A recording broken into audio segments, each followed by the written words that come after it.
Iran আমেরিকার যুদ্ধে সবচেয়ে বেশি লাভবান হচ্ছে চীন। না সৈন্য পাঠিয়েছে, না সরাসরি যুদ্ধে গেছে, তবুও কোটি কোটি ডলার কামাচ্ছে। কিন্তু কিভাবে যুদ্ধ না করেই চীন এই পুরো পরিস্থিতি থেকে টাকা কামাচ্ছে, এটা জানলে আপনি সত্যি অবাক হয়ে যাবেন। 2001 সালের দিকে যখন পুরো বিশ্ব ইরানের ওপর একের পর এক স্যাংশন দিতে শুরু করে, তখন ইরানের অবস্থা অনেক খারাপ হয়ে যায়। তেল ছিল কিন্তু সেটা ঠিকভাবে বিক্রি করতে পারছিল না। ঠিক তখন চীন সামনে আসে এবং একটি বড় অফার দেয়। তারা বলে, আমরা তোমার কাছ থেকে তেল কিনবো, বড় ডিল করব।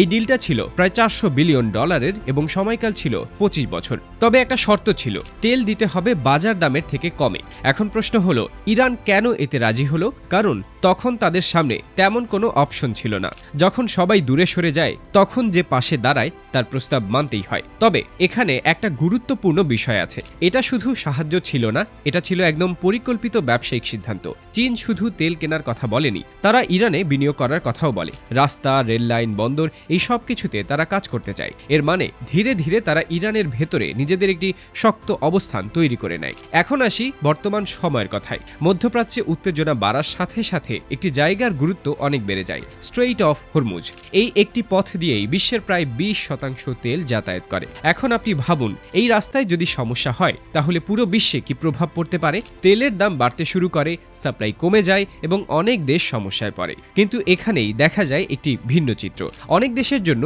এই পথ কঠিন হয়ে গেলেও চীনের তেলবাহী জাহাজগুলো চলাচল চালিয়ে যেতে পারে। এর মানে অন্যরা যখন সমস্যায়, তখন চীন ঠিকই কম দামে তেল পেয়ে যাচ্ছে। কিন্তু গল্প এখানেই শেষ না।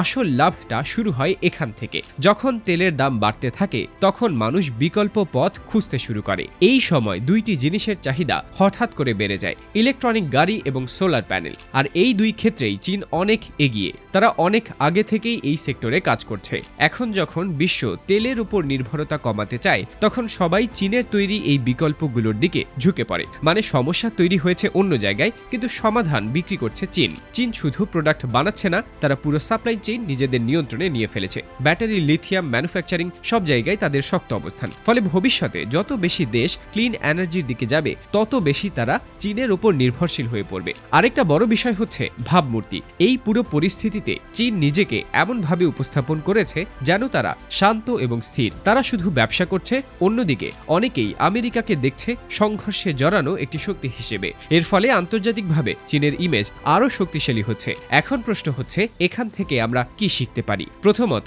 যেখানে রিস্ক থাকে সেখানেই সুযোগও থাকে। ঠিক যেমন স্টক মার্কেট, দাম কমলে অনেকেই ভয় পায়, কিন্তু যারা তখন বিনিয়োগ করে তারাই পরে বেশি লাভ পায়। দ্বিতীয়ত, আগে থেকে প্রস্তুতি নেওয়া খুব জরুরি। চীন হঠাৎ করে এই জায়গায় আসেনি, তারা অনেক আগে থেকেই পরিকল্পনা করে রেখেছিল। তৃতীয়ত, সব তথ্য সবার সামনে প্রকাশ করা সবসময় ভালো না।